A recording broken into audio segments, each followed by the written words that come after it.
Farzandingizni Sharifjon akamga nerpatologga olib kelishingizdan oldin qanaqa muammolari bo'lgandi?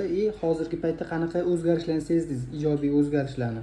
Assalomu alaykum. Bu doktorga biz borganimizda bu farzandim ko'karib, qatib shunaqa bo'lardi, o'zlarini oldilari ko'karardi. Bu doktorga borganimizdan keyin dorilarni ichdik, yaxshi tomonga o'zgarildi. Allohga shukr, hozir unaqa qatishlari yo'q, ko'karishlari yo'q.